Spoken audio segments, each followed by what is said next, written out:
Mwiriwe, ibikomeje kuvugwa cyane kuri ubu ngubu kutaka bwa Repubulika ya Demokarasi ya Congo nizabereye igoma ku kibuga cy'indege mpuzamahanga kigoma, aho M23 wa AFC yakiriye umuyobozi wa MONUSCO James Swan. Nibiganiro bidasanzwe, aho uyu munsi wavuga ko ari umunsi w'amateka, ariko kandi nanone ugena zose gufungura ikibuga cy'indege cya Goma, gutangira gukorana na M23, kugenzura CCLF, guhagarika imirwano mu buryo bwuzuye, ndetse no gutangiza uburyo kugeza ubutabazi ku baturage ba civil nyuma y'igihe kinini cyane bitegerejwe, nyuma y'icyemezo cyatanzwe n'igihugu cy'Ubufaransa mu muryango w'abibumbye kigatorwa mwanzuro 2808. Ni igihe cyo kugishyira mu bikorwa none kigeze. Nyamara ni icyemezo gihekeranye n'icyemezo 2743 cyemeza ko M23 ari umutwe ufashwa n'abanyamahanga ukuriye kurangiza akazi kayo kutaka bwa Repubulika ya Demokarasi ya Congo. N'umwanzuro 2808 wemerera MONUSCO guhangana n'umutwe wa M23 n'indi mitwe yose mu gihe yaba yanze kuzana cyangwa se gutanga gahenge cyangwa se amahoro ku baturage ba civil. Ndakubwira byinshi kuri uruzinduko rwa Swane ndetse n'ibiri nyuma y'amarido bitavuzwe bifite aho bihuriye n'uruzinduko rwa Swane hariya igoma muri Repubulika ya Demokarasi ya Congo. U Rwanda na Congo bongeye guhurira muri Leta Zunze Ubumwe za Amerika. Amerika yemeje ko ibyiyemejwe bigomba kuzuzwa n'impande bireba ariyo Congo ndetse n'igihugu cy'u Rwanda. Nibijyanye n'amasezerano ya Washington yashyizweho umukono mu mpera z'umwaka ushize na 2025 mu kwezi kwa 12. Amasezerano agiye kumara hafi umwaka wose, ibyemeranijweyo byagiye vugwaho byinshi ndetse bikagenda bibaho no kutumvikana ku buryo umwe cyangwa se ubundi. Nubwo Leta Zunze Ubumwe za Amerika bizavuze yuko ari intangiriro yo kurangiza amatati, ibyo Donald Trump yavuze yuko ari ukurangiza intambara imaze imyaka irenga 30 hagati y'igihugu cy'u Rwanda na Repubulika ya Demokarasi ya Congo. Kaya masezerano ari amasezerano yo kuzana igisubizo cy'iyo ntambara imaze imyaka ingana n'ityo hagati y'igihugu cy'u Rwanda na Repubulika ya Congo. Niko uyu mugabo Donald Trump yabyemeje, ni perezida wa Leta Zunze Ubumwe za Amerika. Hanyuma bitari ivyo kuko ati byo gusa turaza kuganiraho. Andi makuru navugwa kuri Bwana Maxime Prévôt, ni minisitiri w'ububanyi n'amahanga w'igihugu cy'Ububirigi. Maxime Prévôt w'Ububirigi hari ibyo yisi binyuma, niza birego byavugwaga yuko ari drone 5000 zawe igihugu cy'u Burundi, ndetse izo drone twango zifashishwa mu gitero simusiga ng'Abarundi n'Ababirigi na Congo ngo bari gutegura ku gihugu cy'u Rwanda. Mubimenye kandi ngo muzumve, iki ni kinyoma cyambaye ubusa kitambaye ikabutura. Ndakubwira ko Maxime Prévôt yabivuze ndetse n'uwo yasubizaga ibyo ari yamubajije. Ni mpamvu Maxime Prévôt abyita ikinyoma kitambaye ikabutura ndetse kigomba kujugunywa muri poubelle, kuko nta gahunda ihari yo gutega igihugu cy'u Rwanda. Ububirigi ufitemo gahunda cyangwa se gutanga ibikoresho byo kwifashwa muri icyo gikorwa. Wanyemera nkaguha ikaze nkaza buri kimwe cyose tukiganiraho uko cyakabaye muri aka kanya, tuganira ku bivugwa nkuko n'ubundi ari yo ntego yacu, kurebera hamwe ibivugwa tukareba icyo bihatse. Ngwaye ikaze, genda umungu wa Kamanzi w'Uruwande tujyane ku musozo.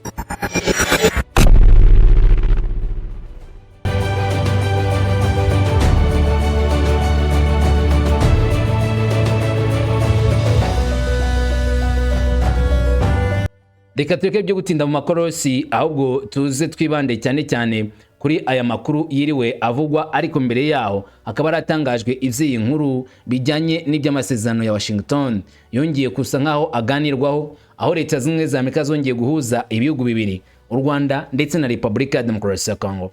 Mu by'ukuri koko u Rwanda na Repubulika ya Congo bashyize umukono ku masezerano tariki enye z'ukwezi kwa 12 mwaka wa 2025, biyemeza ibizo kubahana kwa usugire bwa buri gihugu ndetse no gutuma akarere kose gatekana. Ariko aba n'amasezerano ahagarikiwe cyangwa se afitwemo n'andi masezerano agena kwihuza kwa akarere mu by'ubukungu.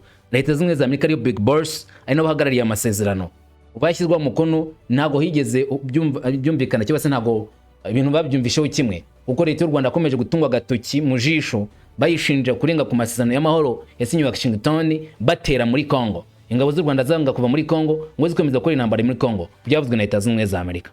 Gusa u Rwanda ukavuga ruti twebwe ntago ari byo muri kutushinja sukuri, twebwe tutakoze no kuvana ingamba zacu z'ubwirinzi, kuko n'ubundi Congo nayo ibyo yiyemeje byo gusenya FDLR batarabikora. Byaje kurangira Leta Zunze Ubumwe za Amerika zifatiye ibihano bikomeye ingabo z'igihugu cy'u Rwanda bazishinja kutemera gushyira mu bikorwa iby'amasezerano Washington ateganya. Kuri ubu rero Leta Zunze Ubumwe za Amerika igihuza uruhande rw'u Rwanda na Congo n'ubundi ngo bongere bicare baganire ku bijyanye n'aya masezerano. Mu minsi ishize ibiganiro nk'ibi ngibi byabereye Washington, nabyo byavuyemo ibyemejwe yuko hagomba kuvanwa ingabo z'u Rwanda ku butaka bwa Congo.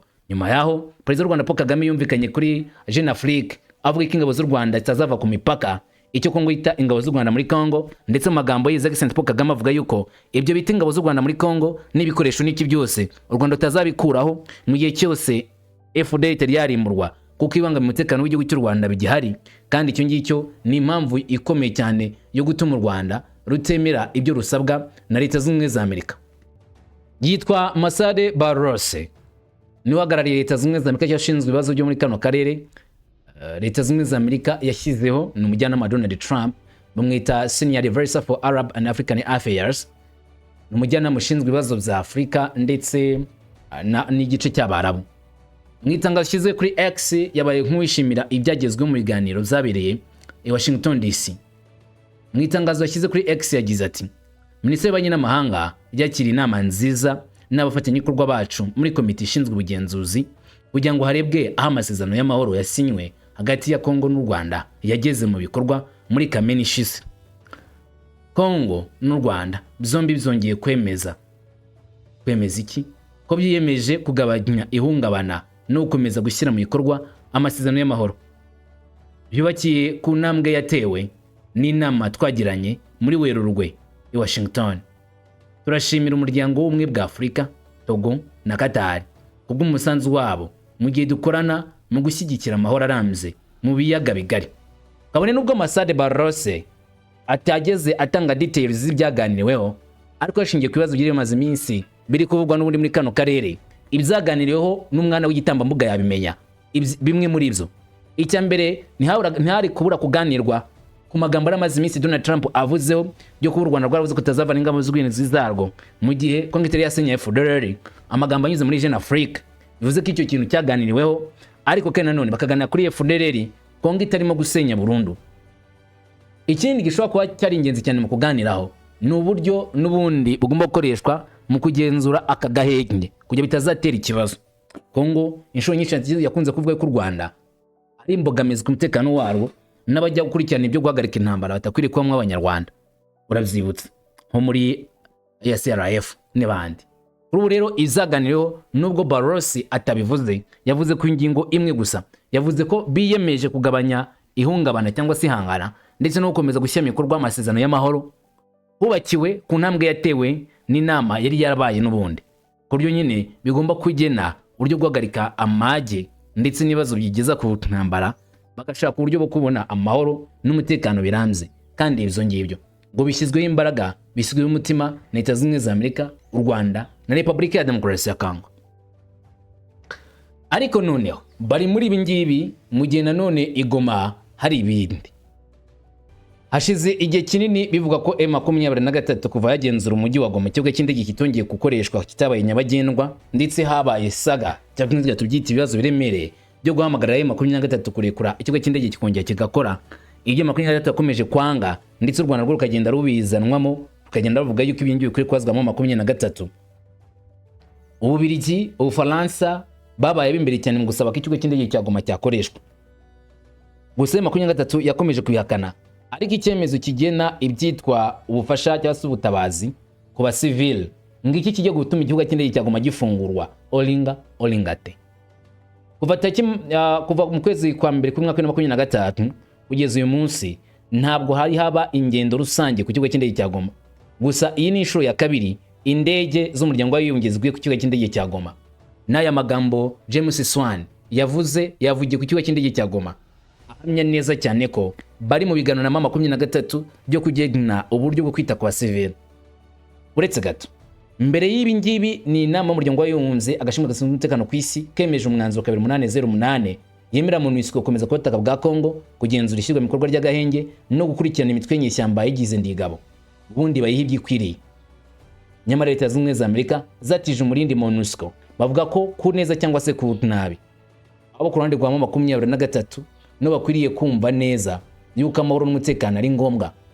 Nyuma y'igihe kinini bari babaye nk'abarimo gushinja M23 kuba itari kwemera ibigena guhagarika imirwano n'ibindi. uravyibuka muri MONUSCO kugeza ku rwego bashinje M23 kuba ngo hari imodoka zimwe na zimwe z'uyu muryango zibangamirwa mu cyo genzurwa na M23. Kuri ubu rero habaye kuganira na M23 uburyo bwo korohereza ubugenzuzi n'ibindi. Gusa iki kigenderewe cyane ari kigo cy'indege cya Goma. Tuze ku by'uyu munsi tariki 24 z'ukwezi kwa kane mwaka 2026 guhagarika imirwano mu bice byose. MONUSCO migano na M23 ageze Goma, umuyobozi mushya wa MONUSCO James Swane yashyizeho urufatiro rw'ubutumwa bwo kongera kwibanda ku gutuza cyangwa se ituze mu burasirazuba bwa Congo, ariko kugira ngo bigire icyo bitanga iki cyiciro gishya cyo kwivanga kizashingira ku bintu bifatwa nk'ingenzi cyane n'umuryango w'abibumbye ngo kwihuza hagati ya M23 na MONUSCO mu kurikirana uburyo bwo guturisha akarere. Ishingiro ry'ibi byifuzo ni ukubahiriza cyane itegeko ryo guhagarika imirwano rigomba kujyana n'ingamba zifatika kugira ngo uburyo bwagutse bwo kugenzura bukore neza, kugenzura CCLF. MONUSCO kandi ishimangira cyane ko ikoreshwa ry'indege zagira abapilote zitera cyangwa zigaye ibitero zigomba guhita zihagarikwa aka kanya, zifatwa nk'impamvu ituma imirwano ikomeza kwiyongera. Akenshi M23 yashinje leta ya Congo ko ariyo seba yazana with drone zagiye zibasa ibice bitandukanye by'umwihariko igice cyo muri Minembwe gituwe n'abanyamurenge. Kugeza no ku munsi w'ejo bundi M23 yahamije neza ko FARDC yongeye gukoresha izi ndege zitagira pilote nibasira abasivili. Gusa ariko si leta ya Congo gusa ishinjwa gukoresha drone, kuko nayo M23 yashinjwa gukoresha izo drone. Ariyo mpamvu akenshi bavuze guhagarika gukoresha drone bombi baba barebwa M23 na leta ya Congo, nubwo ku ruhande rumwe nyine abo M23 ishinjwa gukoresha genocide tufashishije izo ndege ari leta ya Congo. Indi ngingo y'ingenzi ni guhagarika gufunga no guhimba cyangwa se kubangamira ibimenyetso bya GPS, ibyitwa GPS jungling, uburyo bubangamira ibimenyetso bya GPS, ikoranabuhanga rikurikirana ibinyura mu kirere. Ibikorwa bibangamira cyane cyane ikibuga cy'indege bigashyira mu kaga amatsinda yashyizweho. Ubutumwa bwa Loni, ibikorwa by'ikoranabuhanga bibangamira icyizere n'imikorere y'urwego rwo kugenzura ihagarikwa ry'imirwano.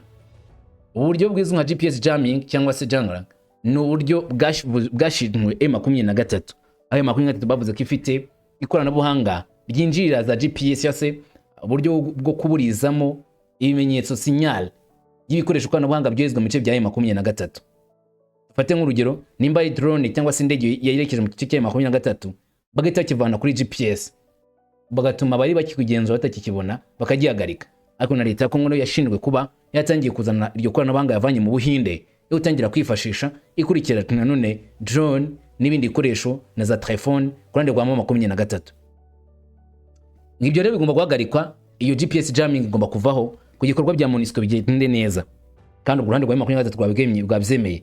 Wibuke ko James Swan yaje Goma mu minsi ishize yari Kinshasa, narabikubwiye aha ngaha nimbutarabanye natwe, sorry. Ikibazo cy'ingendo nacyo ngo ni ingenzi. MONUSCO isaba ubwisanzure busesuye ku bakozi bayo n'ibikoresho. Nta mbogamizi zashyizwa zigomba gushyirwaho n'impande zitandukanye zirwana. Ubwisanzure bufatwa nk'ingenzi kugira ngo habeho ibikorwa bifatika kandi bigamije gukumira intambara mu turere tw'ingenzi. Ikindi muri urwo rwego kandi uyu muryango ushimangira ko ari ngombwa kwemeza ko habaho kugera ku bibuga by'indege ndetse n'ingendo zo mu kirere. Kujya ku bibuga by'indege ubwo ni ibihe? Niwe cy'indege cya Goma n'ikibuga cy'indege cya Bukavu kizwi nk'ikibuga cy'indege cyakunze gukoreshwa cyane cya Kabare wakita, cyangwa se ikibuga cy'indege cya Bukavu bakunze kucyita. Ikibuga cy'indege rero cya Bukavu cyitwa Kavumu cyangwa se bamwe akacyitira kara gasante ka ruguru yaho, nacyo kigomba kuba mu bibuga by'indege igomba gufungurwa. Uretse ibijyanye na tekinike n'umutekano, James Swan yashimiye kandi nanone ikintu cy'ingenzi, ubufatanye bw'abarwanyi bose harimo n'ingabo za MONUSCO nyezindi n'umutekano, hatabayeho ubwumvikane rusange gushyira mu bikorwa ihagarikwa ry'imirwano bishobora gukomeza kuba ibintu by'ibihimbano bitemo kugenda neza. Hagomba kubaho conjunction cyangwa se connection hagati y'uruhande rwa M23 na MONUSCO n'hagati y'uruhande rwa leta ya Congo na MONUSCO, ku buryo nyine MONUSCO iba iri rwagati ariko ihuza ibikorwa zose, ikurikirana mu gice genzurwa na M23 bimeze gute, igice genzurwa na leta ya Congo bimeze gute, kugira ngo barebe niba umutekano ari wose. Hari ikindi ugomba kumenya, uruzinduko rwa bwana James Swan n'urwa mbere akoreye i Goma ni kimwe mu bigize gahunda yo kongera gutangiza gahunda yo kugabanya ihungabana ry'ubukungu cyangwa se ry'umutekano muke, ihungabana ry'umutekano nyuma y'umwaka umwe inyeshyamba za M23 zigaruriye umujyi wa Goma ndetse na Bukavu. Arifuza yuko yaba intangiriro nshyashya uko ageze i Goma, yaba intangiriro nshya none yo kuzana amahoro n'umutekano muri Goma no muri Sud Congo hose muri rusange. Wibuke ko aje akurikiye mugenzi we Viviane Van der Pel wari umunyamabanga wungirije wa MONUSCO wageze nanone i Goma nawe muri ubwo buryo asaka ikigo kinini cya Goma cyafungurwa ndetse no korohereza abatanga ubutabazi ibiribwa n'imiti ku basivile. Nawe yaje akurikiye Rajal Habib nubwo atazanywe n'indege. Gusa ariko nyuma yaho nanone byongeye kwemezwa neza ko leta ya Congo M23 bose bari kumva ibintu kimwe kuri iyi ngingo kandi bose bifuza ko byarangira. Ntibizwi neza niba James Swan arita asubira Kinshasa cyangwa se arabanza kunyura i Beni kwa Somoka kuri Evariste kugira ngo baganire uburyo intara ayoboye by'umwihariko igisirikare kigomba kwitwara kuri bino bijyanye n'intambara cyangwa se azajya ibuvira. Ikiriho cyo nuko urande rwa leta ko ngo baganiriye mbere kandi ibyo banaganiriye kwishyira mu bikorwa ari ingenzi. Hanyuma tuve kuri ibyo ngibyo, muri kano karere hari gucumba umwuka w'intambara niko benshi barimo kubyizera. Ni nyuma yuko bivuzwe ko igihugu cy'u Burundi cyateguwe kigategura abasekere bagiye ku 5,000 bazarwanira urugamba kandi bagahabwa abasekere 50,000 bagahabwa na drone 5,000 ziturutse mu Bubiligi zo gutera igihugu cy'u Rwanda. Ikada MONUSCO yizeye ko ubu buryo bwo kugarura icyizere no gusubiza icyizere abaturage muri kano gace ari bo bapimere bahuye n'ibibazo by'umutekano muke. Kuri MONUSCO insinzi y'inshingano zayo muri Burasirazuba bwa Congo izaterwa cyane cyane no kuba ihari, ahubwo kandi ntabwo izaterwa no kuba ihari, ahubwo izaterwa no kubaha kw'abakora bakora imirwano kwije amategeko shingiro yemeza ko ibintu bidagomba komeza kugira ku ntambara. Ibyo navugaga by'intambara rero ishobora gukwira muri kano karere byashingiye ku Babiligi. Bubiligi bwavuzweho gutera inkunga Burundi bushanzwe gufatanya na leta ya Congo muri n'urugamba rwo muri Congo, ariko Bubiligi bwabihakanye. Ni nyuma y'amagambo yashyizwe ku rukuta rwa X n'uwita Minister of Happiness mu cyo yise Open Letter to Prévost Maxime cyangwa se bari wifunguye yageneye Maxime Prévost. Maxime Prévost ni minisitiri w'ububanyi n'amahanga w'igihugu cy'Ububiligi akaba na minisitiri w'intebe w'icyo gihugu. Uyu yari yamwandikiye agira ati: Nyakubahwa Minisitiri Maxime, ndandika kugira ngo nshaka ibisobanuro birambuye ku makuru avuga ko Bubiligi buvugwa ko burimo kwegeranya intwaro Burundi bugamije kugaba igitero ku Rwanda. Izi raporo zigaragaza ko bishoboka ko haba hariho ubufatanye n'ibihugu nka Afurika y'Epfo, Angola ndetse na Tanzania na Repubulika ya Congo. Bitewe n'uburemere bw'ibi birego, ndakwinginze shaka kukubaza mu buryo butaziguye, ese izi raporo nizo niba atari byo nizihe ngamba zirimo gufatwa kugira ngo aya makuru ajye mu mwanya wayo ahanagurweho? U Rwanda rwahuye n'imibabaro ikomeye mu mateka yarwo kandi abaturage barwo bakomeje kwiyemeza ko bubabare nk'ubwo butazongera kubaho. Ni ngombwa rero ko ibikorwa cyangwa se inkuru zishobora guhungabanya akarere zikemurwa mu buryo busobanutse kandi bunoze. Ndagusaba gutanga amakuru asobanutse kuri iki kibazo no gushyigikira ibikorwa bigamije guteza imbere amahoro, ituze n'ubwubahane hagati y'ibihugu byo mu karere.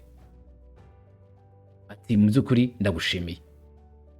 Maxime Prévost mu gusubiza yagize ati: ibirego ni ibinyoma kandi nta shingiro bifite. Nta ntwaro zigeze zijyanwa mu Burundi ziva mu Bubiligi. Icyabaje nuko ubwo bwoko bw'amakuru atari bushya cyangwa se amakuru atari mashya. Ufasha cyane cyane abashaka guteza amakimbirane haba hagati y'Ububiligi n'u Rwanda cyangwa mu karere kose no kubangamira ibikorwa bikomeje mu guharanira amahoro n'ibiganiro. Bityo rero ndasaba buri wese kutagwa muri uyu mutego. Ati: igitekerezo cy'Ububiligi gikomeje kuba gisobanutse kandi gihamye. Nta gisubizo cya gisirikare ku ntambara iri muri Burasirazuba bwa Congo. Uburyo bwonyine bushoboka kandi bunanze n'ubwa politiki bushingiye ku biganiro by'amahoro arambye kandi yuzuye. Ni Maxime Prévost wavuze aya magambo. Yemeza neza yuko nta by'intambara bo bashaka ndetse yewe nta n'iby'inkunga ya gisirikare bigeze baha igihugu cy'u Burundi. Ubivuga ugwa muri uwo mutego nkarugwa mu gatego k'amakuru y'ibinyoma. Ninde wahimbye iyi nkuru none? Nimba Ububiligi bubiteye ishoti, inkuru ikaba yarabaye ikimomo mu bitangazamakuru byinshi n'ibyo mu Rwanda birimo. Inkomoko yayo ni iyihe? Ese wahimbye inyungu yarafite yo ni iyihe? Natwe amakuru twakugejejeho ko biri kuvugwa ko uburyo bwayo Burundi throne 5,000. Maxime Prévost arabyigaritse nkuko mubibona imbere yanyu. Ati ibyo ni ikinyoma cyambaye ubusa kitambaye ikabutura. Barimo kubeshya. Jya ku rukuta rwe rwa X niho yanditse mu magambo. Nanjye ni komeza kurikirana ibere rya ku isi. Hanyuma bidasobanukirwa bisanga ngatwa bisobanuriye neza. Jewe Mungu wa Kamanzi Uruwande komeza kugira byiza amahoro imigisha n'amahirwe amafaranga no kuramukana ibyo nkwifurije. Amahoro.